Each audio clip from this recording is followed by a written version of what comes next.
Karibuni sana. Nataka kuwakaribisheni katika haya mahojiano ya jioni, kwamba swali ni kwamba ni nini kinafanyika.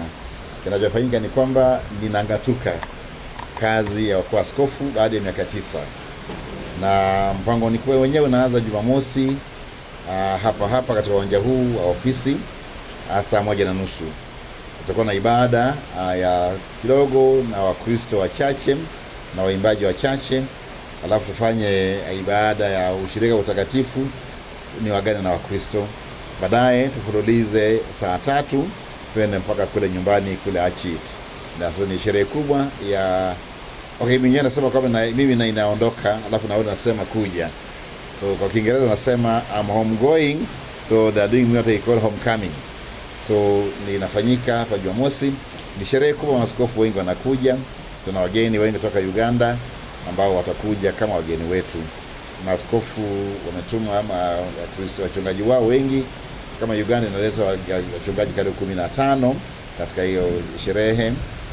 Kule pia Uganda kuna kuja toka jamii kutoka kibisho wa zamani aliyewawa Uganda aliyekuwa Luum. Jamii yake inakuja kuungana nasi, ni marafiki zangu, na viongozi wengi wana siasa pia wanakuja ili tuadhimishe siku hiyo na kumaliza safari yangu ya miaka 9. Hakuna safari ambayo haina changamoto za kawaida, na nataka nashukuru kwamba kwa muda wote nimetumika.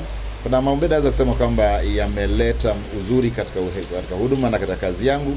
Sijasumbuliwa sana, lakini nimekuwa na kwamba wachungaji ambao nimefanya nao kazi walielewa kwamba tunafanya kazi na gani.